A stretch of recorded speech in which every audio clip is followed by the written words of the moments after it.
si l'on connectait directement nos smartphones aux satellites? C'est le sujet de notre talk aujourd'hui, ou comment dépoussiérer les télécommunications grâce au secteur spatial. Mais faut-il vraiment les dépoussiérer?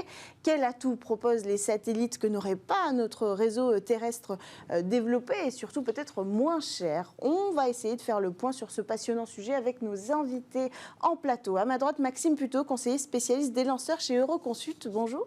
Bonjour. Bienvenue sur le plateau de Smart Space. À côté de vous, Jean-Luc Vuillemin, conseiller spécial en matière de technologie chez Orange. Bonjour. Bonjour Cécilia. Bienvenue sur le plateau de Smart Space. Alors d'abord, on va éclaircir un point. Les communications satellitaires, c'est pas nouveau. Ça fait déjà quand même des années qu'on parle de ça. On imagine tout de suite ces fameux téléphones qui vont être utilisés peut-être par des espions. Enfin, j'en sais rien. Ça existe, la communication satellitaire aujourd'hui. Alors oui, ça existe, vous avez raison Cécilia, et ça existe depuis même très longtemps. Il y a pratiquement une trentaine d'années déjà, on établissait des communications entre des terminaux au sol et des satellites, et on faisait passer de la voix. Les deux grands programmes qui sont bien connus, c'était le programme Iridium et puis le programme Globalstar dans les années 90-2000, et technologiquement ça marchait. Ça a été plutôt un échec commercial, mais technologiquement ça marchait. Après, ce qui arrive aujourd'hui, c'est un peu différent, puisqu'à l'époque on parlait de terminaux spécialisés, alors que maintenant, le terminal d'utilisation, c'est le smartphone que nous avons tous dans notre poche.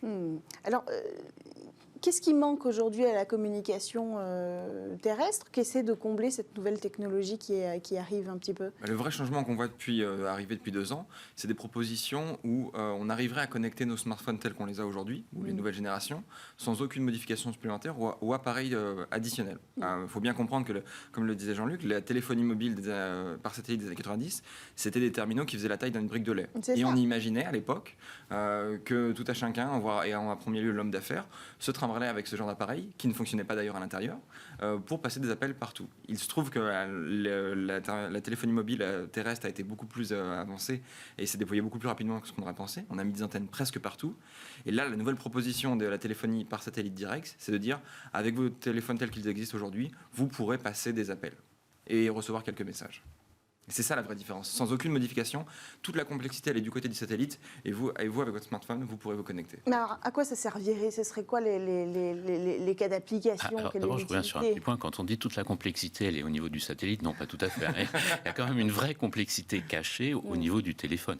Et ce qui va permettre justement d'utiliser votre téléphone pour faire des communications satellites, c'est la 5G, puisque la 5G, c'est une technologie qui est une technologie hertzienne, mais pas uniquement mobile. Elle permet effectivement, en termes de standards, de mettre au point des communications vers le satellite. Et vos téléphones portables intègrent aujourd'hui une partie software qui permet l'établissement de ces communications et une partie hardware, puisqu'ils utilisent également des fréquences qui sont compatibles avec celles qu'on a sur les satellites aujourd'hui. Donc la technologie est là. La technologie est là. Bon, après, il y a quand même quelques petits aspects techniques à résoudre. Parce que établir une communication entre un téléphone, votre téléphone de tous les jours, et un satellite, c'est l'équivalent de vouloir accrocher une antenne relais à Madrid quand on est à Paris. Donc, on voit bien que ça pose quand même quelques petits problèmes au niveau physique. Et il y a effectivement un certain nombre d'ajustements à réaliser. Quels sont les cas d'usage? On parle de situations de crise où on a besoin de communiquer. Parce que c'est vrai qu'en Europe, c'est pas un énorme sujet, le besoin de connectivité, alors qu'aux États-Unis, ça peut l'être peut-être davantage. Alors, on a des zones blanches en Europe, mais la proposition des porteurs de projets essentiellement américains, c'est de dire aux opérateurs de téléphonie mobile, ne déployez pas des antennes partout, surtout en dehors des zones peu peuplées, ça ne vaut pas le coup. Abonnez-vous, nous, en partenariat avec notre service de constellation par satellite, et nous pouvons servir ce service-là, cette connectivité pour vous. Alors, on parle de cas d'usage de messages de secours, sans forcément catastrophe naturelle. Pouvoir appeler les secours, dire qu'on a un problème, c'est la proposition d'Apple avec l'iPhone 14. Ça peut évidemment être dans des situations d'urgence ou plus tendues, mais ce qu'il faut bien comprendre, c'est qu'on n'est vraiment pas sur des cas d'usage identiques à ceux qu'on peut connaître sur des antennes 5G en ville. D'accord. On ne parle pas de regarder YouTube au milieu de nulle part. Oui, alors ceci dit, c'est vrai que la vraie problématique, c'est la problématique des zones blanches. Voilà.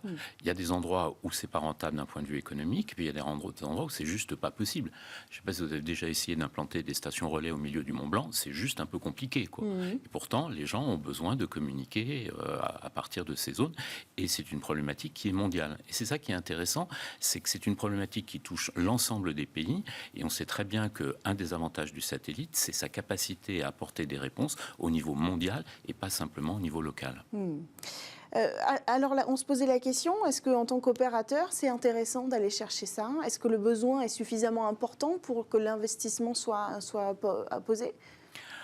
Alors ça, c'est une question assez complexe.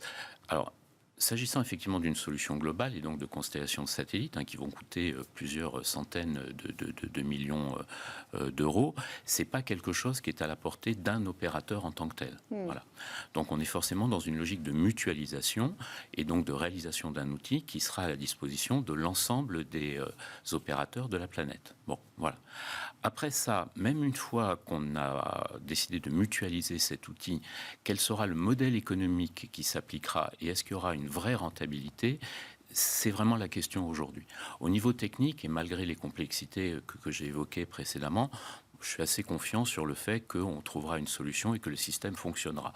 Mais est-ce qu'on va arriver à trouver un modèle économique qui sera satisfaisant à la fois pour l'utilisateur, pour l'opérateur télécom et pour l'opérateur de satellite? Ça, c'est la vraie question du moment. Et on va être vraiment dans une phase d'apprentissage, parce que si on prend le cas de Apple, qui est aujourd'hui un des projets les plus avancés, le service est mis à disposition gratuitement pendant 2 ans. Et après, on comprend bien que ce sera quelque chose qui sera payant. Donc, oui. Il y a un modèle économique à trouver, peut-être. Et là, on teste. Donc, les clients d'iPhone vont servir de cobayes. Est-ce qu'ils vont être convaincus? Parce que alors là, quand on nous présente la technologie en septembre, ce qu'on voit, c'est quand même quelque chose d'assez précaire, quand on est habitué à la technologie d'un iPhone, ou par exemple. Ouais, alors là, je pense qu'il faut être très clair. Ce qui a été présenté aujourd'hui, on est beaucoup plus dans l'effet d'annonce, pour marquer un peu les esprits, pour indiquer que quelque chose va arriver, que dans la présentation de quelque chose qui ressemblera au service tel qu'il sera délivré à l'utilisateur d'ici quelques années, une fois que les constellations ad hoc auront été déployées. Je pense qu'il ne faut vraiment pas garder en tête ce qui a été présenté ou ce qui a été fait aujourd'hui. Ce n'est pas du tout ce qu'on espère avoir à la fin d'ici quelques années. Qu'est-ce qui nous manque technologiquement pour arriver à un résultat optimal, à un service intéressant? Alors, il nous manque plusieurs choses. Le premier problème, comme j'ai évoqué, c'est l'aspect bilan de liaison. Donc, c'est la capacité à établir une connexion entre un smartphone qui a une puissance d'émission ridicule, inférieure à 1 watt, et une antenne encore plus ridicule, et un satellite qui sera à 1000-1500 km de distance. Donc là, on a un aspect physique. Il faut effectivement mettre en place l'ensemble des composants qui vont permettre d'équilibrer ce qu'on appelle le bilan de liaison. Et donc, la solution, ça passe par des satellites spécialisés qui ont conçu spécialement pour ça et qui vont mettre en œuvre des antennes qui ont littéralement la taille d'un terrain de football. Voilà. Parce que si vous avez une petite antenne d'un côté, il faut une beaucoup plus grosse antenne de l'autre. Et comme on ne peut pas mettre une grosse antenne sur un smartphone, on va mettre une très grosse antenne sur le satellite. Donc il va nous falloir ces satellites très spécialisés. Puis après, dès qu'on parle de téléphonie mobile, il y a un aspect extrêmement important, c'est les fréquences. Et la question, c'est quelles sont les fréquences qui vont être utilisées par ces services de voix vers le téléphone portable. Et là, il y a 2 approches, il y a 2 écoles. Il y a une école qui dit, demandons aux opérateurs mobiles de nous prêter les bandes de fréquences qu'ils utilisent. Ça tombe bien, dans une zone blanche, ils ne les utilisent pas parce qu'il n'y a pas de service, donc elles sont disponibles. Donc demandons-leur de nous prêter ces bandes de fréquences et on va les utiliser pour établir la communication sur les zones. Puis il y a une autre approche qui consiste à dire, oui, c'est possible ce que vous venez de dire, mais c'est quand même très compliqué. Donc finalement, il est plus simple d'utiliser des bandes satellites que le téléphone mobile peut capter, puisque aujourd'hui les nouveaux téléphones mobiles en 5G peuvent utiliser des bandes de fréquences extrêmement élevées. Donc prévoyons plutôt d'utiliser ces bandes de fréquences du satellite sur les mobiles à l'échelon international. Et là, il va falloir trancher entre ces 2 technologies qui, là aussi, présentent des avantages et des inconvénients. On se rend compte que ça peut être ce sujet, cette recherche technologique, le vecteur d'une nouvelle collaboration en fait entre les télécommunications et le secteur spatial. Et on en parle depuis déjà plusieurs mois de ce regain d'intérêt de télécom pour le secteur spatial, Maxime. Oui, c'est pas moins de 10 projets de constellation dédiés ou partagés qui veulent faire du direct to phone, avec des acteurs qui sont à des tailles relativement importantes et connus, SpaceX avec T-Mobile, Global Star avec Apple et bien d'autres, et notamment en travaillant aussi avec des équipementiers de téléphonie mobile. Parce que une des clés de la dissémination de ce service, c'est autant du côté spatial que du côté terminaux, avec la construction de téléphones et donc l'implication d'Apple, Samsung et des autres géants de la téléphonie. Oui, il est nécessaire de communiquer pour que ces technologies aboutissent. Oui, et puis je crois que c'est un peu la collision de deux mondes, parce que le monde des télécoms, c'est le monde des standards. Nous, on adore ça, les standards. On fonctionne sur la base de standards. C'est ce qui a permis d'ailleurs le décollement de la téléphonie mobile. Souvenez-vous, la téléphonie mobile, il y a 30 ans, c'était aussi chacun pour soi, chacun avait sa norme, etc. Et ça empêchait la création d'un marché mondial. Et c'est bien l'adoption de standards internationaux, la 2G, la 3G, la 4G, la 5G, qui a permis véritablement ce décollage de la téléphonie mobile à l'échelon planétaire, avec des terminaux qui utilisent les mêmes protocoles, des équipements qui utilisent les mêmes protocoles. À l'inverse, le satellite, c'est toujours un peu le monde du chacun pour soi. Et donc là, l'arrivée des télécoms et de la communication vers le mobile pour le satellite, c'est l'obligation de rentrer dans le monde des standards. Est-ce qu'on parle de constellation en orbite basse ?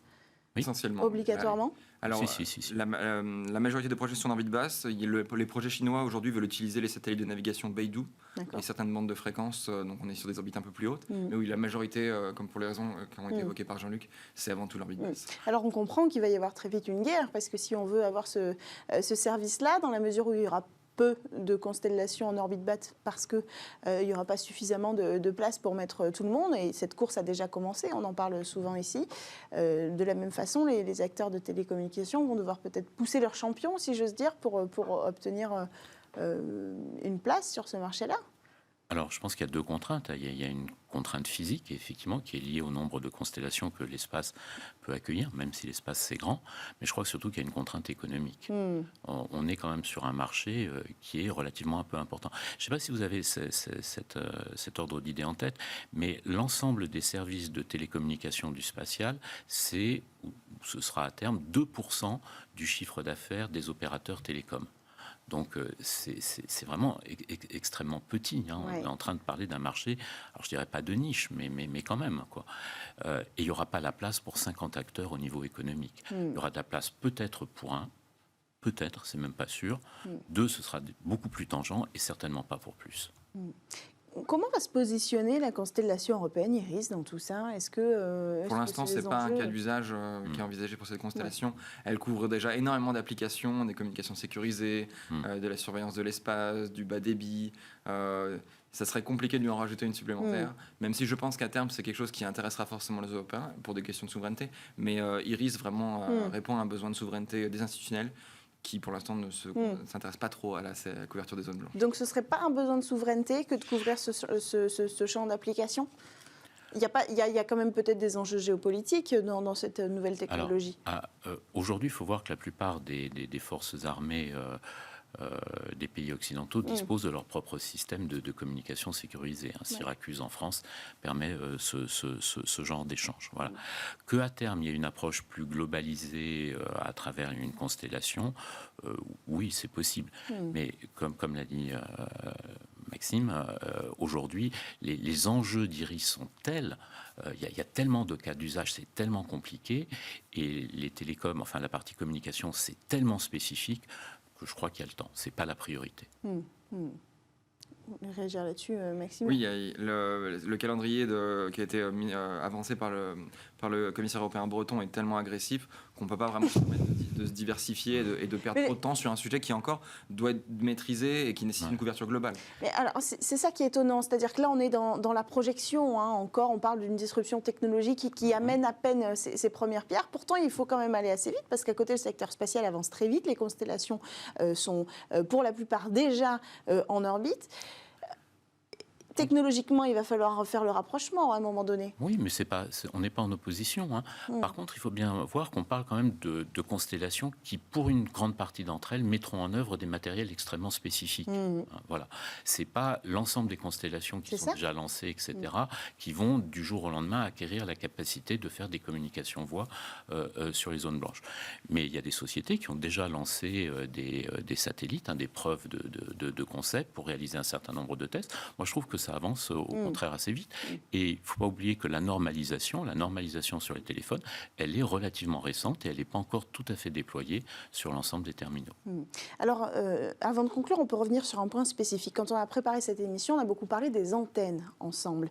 Ça peut être intéressant d'explorer ce sujet, parce qu'en fait, rien n'avancera technologiquement si on n'arrive pas à développer, à débloquer ce sujet des antennes. Est-ce que vous pouvez nous en dire plus pour les personnes qui regardent cette émission ? Mais sur le côté spatial, ça nécessite, comme l'a dit Jean-Luc, le développement et la démonstration d'antennes extrêmement grandes, avec des problématiques de contrôle du satellite, mais aussi de déploiement.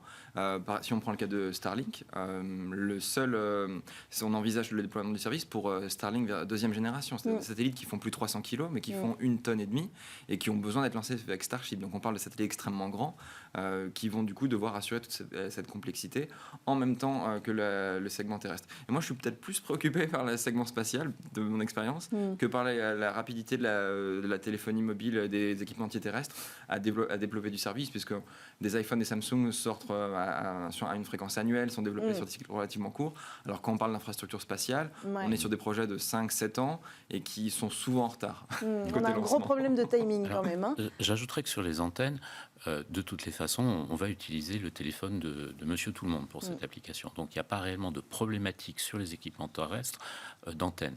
Le problème des antennes, il est beaucoup plus sur les constellations, si j'ose dire, traditionnelles aujourd'hui, et c'est beaucoup plus un problème de coût.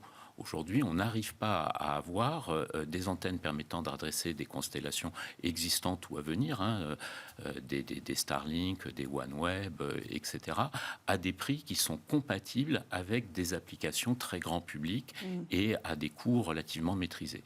Et il y a probablement effectivement un champ de progression dans ce domaine dans les années à venir.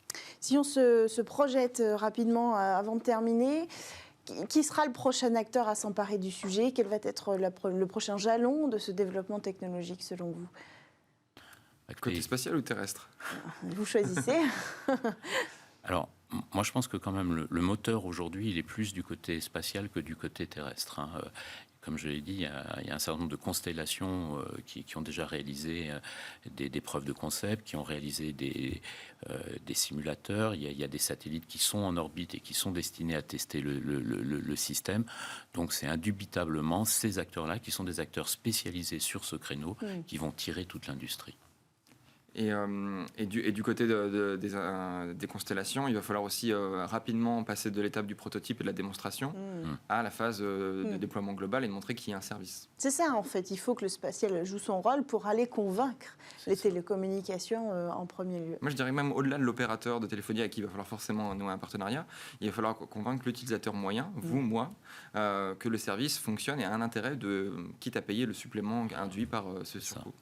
Et encore une fois, aujourd'hui, il va falloir définir ou ébaucher un business model, un partage de la valeur qui satisfasse l'ensemble des acteurs. Et aujourd'hui, on n'y est pas, clairement. Merci à tous les deux d'avoir pris le temps d'évoquer ce large sujet exploratoire, on peut le dire, de la communication, de la constellation reliée directement à nos smartphones. Ce sera peut-être une réalité demain. Jean-Luc Humin, je rappelle que vous êtes conseiller spécial en matière de technologie chez Orange. Et nous, Maxime Pueto, spécialiste des lanceurs chez Euroconsult. Merci à tous de nous avoir suivis. On se retrouve dès la semaine prochaine sur Bismart.